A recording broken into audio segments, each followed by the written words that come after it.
Привет, мои дорогие кьюдаи и кьюдаини. РГГ Summit 2025 наконец-то прошел, и вопреки ожиданиям фанатов, анонса Yakuza Dead Soul с кивами так и не случилось. Понимаю и разделяю ваше негодование, я и сам в шоке с этого факта. Но чтобы, видимо, как-то скрасить наши ожидания, РГГ абсолютно неожиданно для всех анонсировали Yakuza Kiwami 3, ремейк ремастера третьей части. И вас наверняка, как и меня, мучает один вопрос. А зачем вообще тройке ремейк? Ведь она и так по всем показателям была шедевральной, отполированной игрой. И сюжет, и боевка, и физика объектов, все на высшем уровне. Ума не приложу, зачем РГГ этот странный мув, но что ж поделать, не воротить же теперь нос. К сожалению, я не успел на премьеру, поэтому смотрел с задержкой где-то в полчаса, но не суть важно.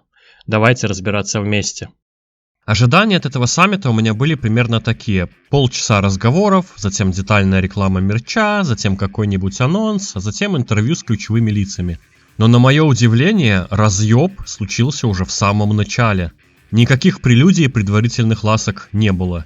Уже через 2 минуты трансляции маэстро Якояма выкатил на широкую публику свежеиспеченный трейлер Yakuza Kiwami 3. Я понял, что эта тройка уже по первой же кат-сцене.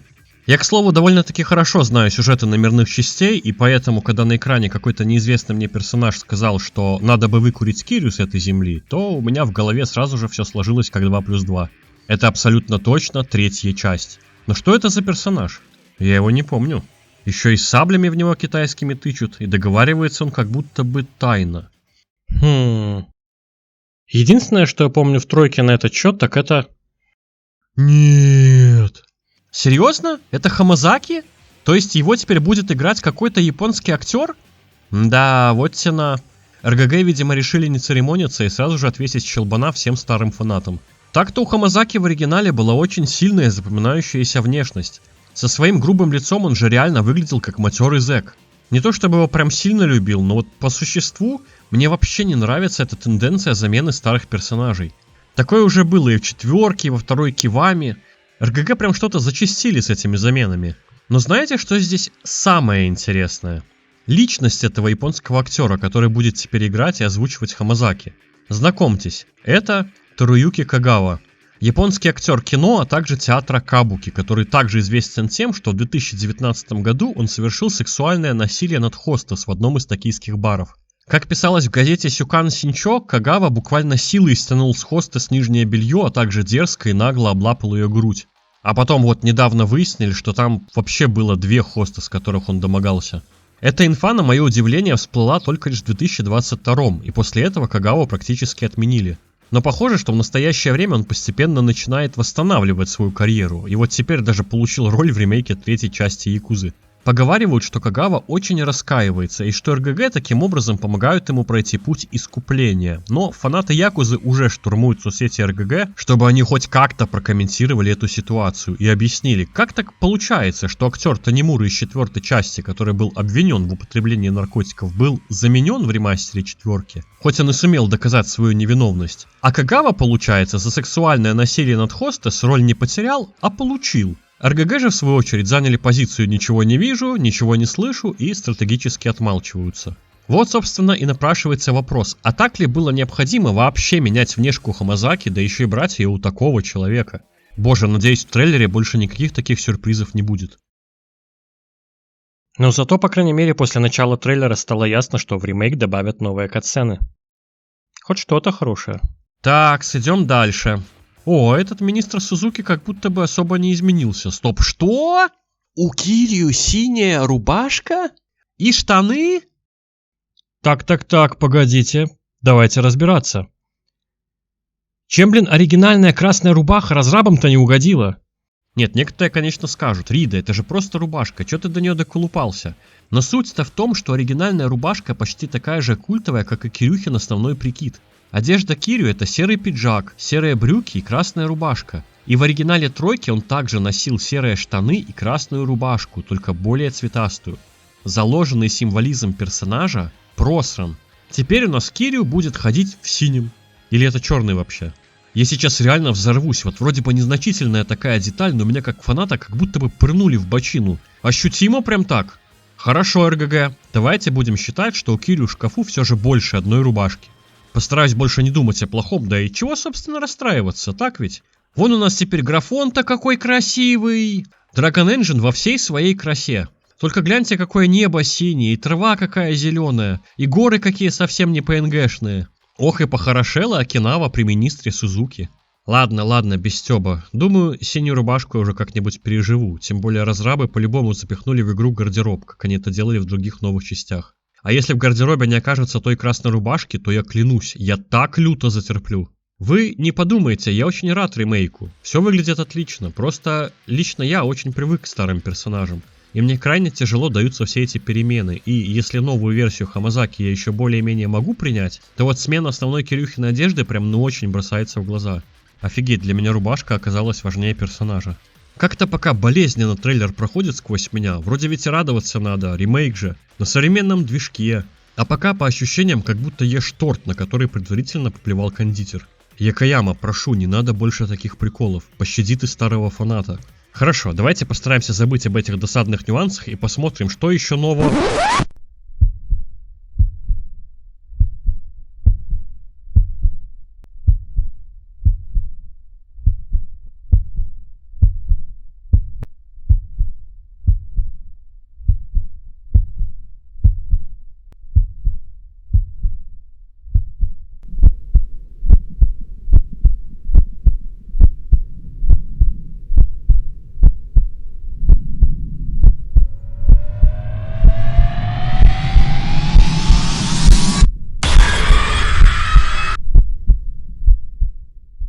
Рикия, мальчик мой, что они с тобой сделали? Какого хера вообще понадобилось его менять? Для чего? Зачем? Он один из важнейших персонажей тройки. Я не слукавлю, если скажу, что фанбаза его очень любила. Это же Рикия, мать его, капитан семьи Рюдо. Сега, вы что, блядь, творите? Я не вижу ни одной внятной причины менять его оригинальную внешность, кроме как желания левой пятки Якаямы. Бывший его Сэйю жив-здоров, с голосом у него все в порядке. Так в чем причина? Он недостаточно был похож на японца? Или что? Или же Якаяме просто некуда было впихнуть в сюжет игры очередного селебрити? Да, новый актер из того, что я знаю, очень хорошо сыграл в сериале «Полиция Токио». Но с какого хера это вообще должно выставляться в плюс? Чел молодец, хороший актер, только он ни хрена не Рикия. Рикия по своей сути деревенский паренек, родом с Окинавы, патриот своей родины, из небольшой семьи якуза, и по его внешнему виду было заметно, что он не носит модные бренды, а скорее одевается как мальчик из деревни, который собрался на местную дискотеку кадрить девчонок. Он даже не ощущался как якуза, а максимум скорее как школьник-задира. Даже когда он по мере продвижения стал носить пиджак, это смотрелось настолько нелепо, словно он всеми силами старается выглядеть круто, словно он просто косплеит якузу. Но вот эта вот простота внешнего вида, обычная прическа и честный прямолинейный характер как раз и подкупали фанатов. В его взгляде чувствовалась искренность и решимость отстаивать то, что ему дорого. Он всегда смотрел словно в самую душу. В его взгляде порой чувствовался какой-то маленький ребенок, который внимательно наблюдает за действиями и поступками Кирю. Прямо как сын наблюдает за отцом, чтобы напитаться мудростью более старшего человека, которого он очень уважает. Новый же Рикия со своей модной укладкой выглядит как хост из хост-клуба. А вы видели, какой у него взгляд? Это взгляд какого-то хитрого лиса, который собирается, да и непременно пырнет тебя в спину. Он так смотрит, словно он, блядь, самолично грохнул Рикию из оригинала, чтобы сняться в ремейке тройки. Как вы уже могли понять, я, мягко говоря, расстроен всеми этими обновлениями старых персонажей от РГГ. Мне даже стало интересно, как РГГ вообще выбирают тех, кого можно заменить, а кого нет. Взяли бы вон Маджиму поменяли на какого-нибудь смазливого актеришку. Ах да, им же тогда фанаты насуют полную жопу тауринеров за такие финты. Хотя, ой, какая незадача. Фанаты уже этим занимаются. Как оказалось, Рикия для фанатов оказался немножечко значимее, чем казалось на первый взгляд. Да, РГГ? Я могу еще долго расписывать все эти недостатки новых вариантов старых персонажей, но посмею допустить, что мой синдром утенка здесь тоже играет не последнюю роль. Вон в четверке для ремастера заменили Танимуру, и фанаты оригинала тоже с этого плевались, но я начинал с ремастера, и поэтому именно оригинальный Танимура вызывает у меня отторжение. Так что, наверное, я попробую дать новому Рикии шанс, все же судить по одному трейлеру и паре катсцен будет неправильно. Забегая вперед, скажу, что деда, главу семьи Рюдо, они тоже поменяли на актера. Я уже банально исчерпал свой лимит эмоций и переживаний, поэтому просто скажу, что новый дед выглядит тощим по сравнению с прошлым дедом, который был маленьким, но довольно-таки крупным. И поэтому я на 100% уверен, что испытаю лютый кринж от сцены с опрокидыванием аж целого, 700-килограммового быка. Хотя как будто бы нам, фанатам Якузы, впервой. Теперь же давайте забудем о персонажах и поговорим конкретно о самой игре. То, что РГГ проделали огромную работу, даже не поддается сомнению. Игра была перенесена на движок Dragon Engine, на котором были сделаны все последние игры серии, и ремейк Yakuza Kiwami 2 в том числе. Графика по сравнению с оригиналом стала в несколько раз краше, но какого-то прорыва по сравнению с новыми играми Like a Dragon не произошло. В играх, сделанных на Dragon Engine, плюс-минус один и тот же уровень графики, поэтому, видимо, это и позволяет РГГ до сих пор выпускать свои игры на старом поколении консолей. И я, собственно, рад этому факту, ведь играю-то я на своей старенькой PS4, и то, что серия не двигается вперед в плане графики, мне только на руку. Хотя игра даже так выглядит потрясающе. В ремейке будут добавлены новые кат-сцены, которые помогут более подробно раскрыть сюжет и персонажей. И это здорово, лишь бы они только кат-сцену с министром обороны не сделали еще длиннее. Хотя куда уже больше, боже. К примеру, разрабы обещали, что у Рики и Кирю точно будет больше сцен взаимодействия друг с другом. Несмотря на мое неприятие нового облика Рики, я все же точно бы хотел, чтобы Рики и Кирю провели как можно больше времени вместе. Лишь бы еще только разрабы не заруинили перенос ключевых моментов из оригинала. Кстати, пока я монтировал видео, разрабы выкатили несколько видосов с геймплеем, и на одном моменте оттуда я прям-таки вскипел. Подписчики моего телеграма в курсе. На одном из видео был момент, когда Кирю впервые встречается с Рики лицом к лицу. И этот момент в оригинале сопровождался довольно-таки запоминающейся катсценой. Если вкратце, Рикия и Микио, сидя на картах возле магазина, трескали мороженое, изнывая от жары от окинавского палящего солнца. К ним подошел Кирю и начался взаимный обмен любезностями, который впоследствии перерос в игру в гляделки, ну и как следствие в бой между ними. Но на видео из ремейка было видно, что в ремейке на этом месте вообще нет никакой катсцены. Более того, Рикия и Микио уже не сидят на картах, а тупо стоят возле магазина, словно какие-то два болванчика NPC, у которых из задач только стоять и периодически моргать, почесывая жопу. Разговор же между Кирю и Рики в ремейке свелся к тому, что вместо катсцены и озвучки у нас теперь статичные экраны, в которых персонажи просто шевелят губами, а внизу идут неозвученные строки текста. И я реально готов был уже хоронить этот ремейк и передавать приветы матерям разработчиков за такую качественную в кавычках любовь к первоисточнику, но похоже, что вот эта вот халтура была только в новом геймплейном видео, так как если вспомнить именно трейлер, то в нем как раз присутствовали кадры с нормальной правильной версией катсцены. Но в геймплейном видео катсцена была заменена на строки текста.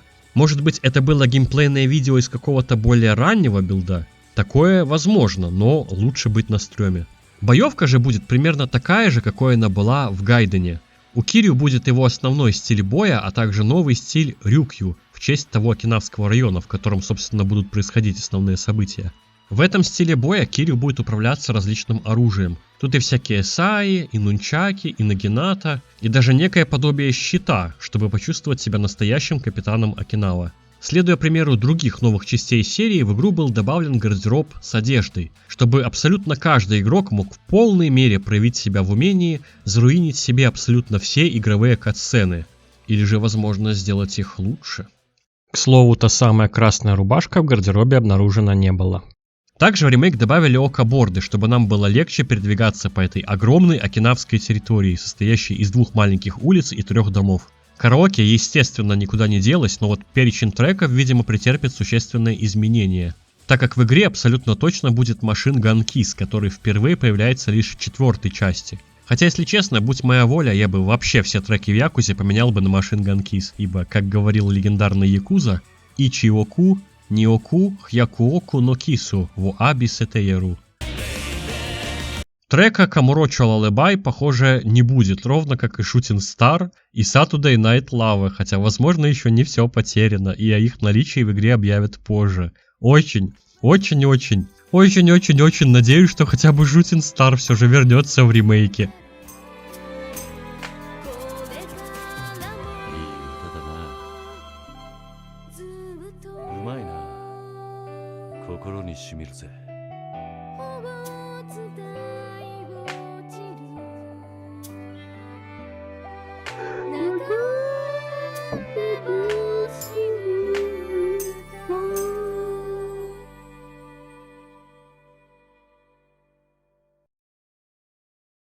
В самом же приюте теперь будет гораздо больше активности, чтобы игроки смогли гораздо лучше прочувствовать взаимоотношения с детьми. Будут мини-игры на готовку еды, на собирание овощей, будет рыбалка и даже ловля бабочек во дворе. И похоже, что абсолютно с каждым ребенком можно будет взаимодействовать лично, чтобы их отношения с Кирью крепли так же, как и мышцы у Тайчи. В ремейк также добавили новую большую побочность для Кирю, в которой он сможет возглавить женскую банду байкеров с последующими вылазками на сражения с другими бандами. И там можно будет кастомизировать внешний вид своих девчонок, а также внешний вид байка. Правда, пока непонятно, можно ли будет на этом байке кататься на поле боя и раздавать пендари прямо с него. Или же этот байк будет задействован только в катсценах приезда на территорию этих самых банд. В любом случае все выглядит бодренько и весело. Если же вспомнить о стандартных для серии играх типа покера, блэкджека, бильярда, сёги и маджонга, то они никуда не делись. Поэтому, чтобы не упасть в грязь лицом, нужно начинать постигать азы маджонга уже сейчас. И в этом вам очень поможет видео про маджонг на моем канале. После него вы абсолютно точно научитесь играть в этот странный и непонятный маджонг. Но знайте, что когда вы посмотрите это видео, то назад дороги уже не будет. В принципе, на этом можно было бы и закончить, ибо дальше мусолить этот трейлер и несколько минут слитого геймплея нет никакого смысла. Если бы не одно маленькое «но».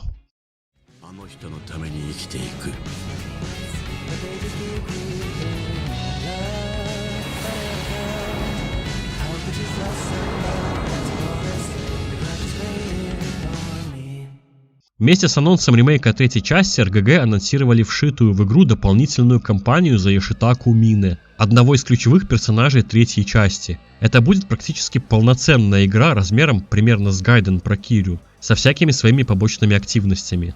Мине в комьюнити Якузы очень уважаем. С ним также связано несколько моих любимейших мемов. Алло. Окей, Гарри. There's no change in the plan. Но не одними мемами он известен. Это очень харизматичный и интересный персонаж, чье прошлое в оригинале тройки практически не было показано. Отчего, как мне кажется, очень сильно пострадала концовка игры, так как многим игрокам поступки и действия Мины показались сумбурными и непонятными. К сожалению, я не могу сильно углубляться в персонажа, чтобы, не дай бог, не заспойлерить что-нибудь важное об этом персонаже новым игрокам. Но одно можно сказать точно, что с добавлением дополнения Dark Ties история тройки станет гораздо более целостной и внятной, и концовка игры засияет новыми красками.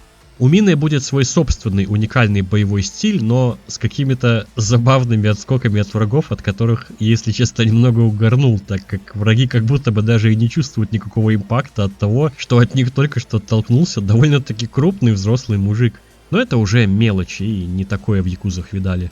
Местом действия этого дополнения будет Камурачо и только Камурачо. А самую большую часть сюжета, судя по всему, будут занимать взаимоотношения между Миной и Кандой, одним из патриархов клана Тоджо. Кстати, известным любителям шлепать девушек по ягодицам, а своих подчиненных по лицу. В дополнении также будет целая побочная мини-игра, в которой будут вшиты всякие задачи и сабстори, направленные на то, чтобы Мине помог сделать Канде имя в Камурачо. Даю голову на отсечение, что сделать это будет непросто. В дополнении также будет какой-то проапгрейженный Колизей, который напоминает по наполнению Колизей из Гайдена, что очень хорошо, так как Колизей в Гайдене был действительно бесподобным, со всякими вариациями боя, как 1 на 1, 1 против толпы и стенка на стенку. Также для Мины будет доступно и караоке. И вот честно, положа руку на сердце, РГГ могли и не делать полуторачасовой саммит. Можно было просто выйти к фанатам и сказать, что в ремейке тройки Мине будет петь Бакамитай, и это уже обеспечило бы запредельный уровень предзаказов. Уровень предзаказов подскочил бы прям до самой крыши. Я бы даже сказал прям. Ну а если вы по какой-то причине до сих пор не уверены, покупать ли игру, то знайте, что в ней будут русские субтитры. Сам же ремейк выйдет в феврале 2026 года. И если вы хотите сначала ознакомиться с предыдущими играми серии, то на этот декабрь РГГ также запланировали выход Yakuza Zero Director's Cut, а также выход обновленных версий Yakuza Kiwami 1 и 2. И все это тоже будет с русскими субтитрами. Ну прям лучше времени для новичков для вкатывания в серию, чем этот декабрь, и придумать нельзя. Ну и на этом, пожалуй, давайте заканчивать. С вами был Рида911 и огромное спасибо за просмотр. Если вам понравилось это видео, то ставьте лайк, подписывайтесь на канал, подписывайтесь на мой телеграм, ссылка есть в описании, и оставайтесь на связи. Нам еще есть что обсудить.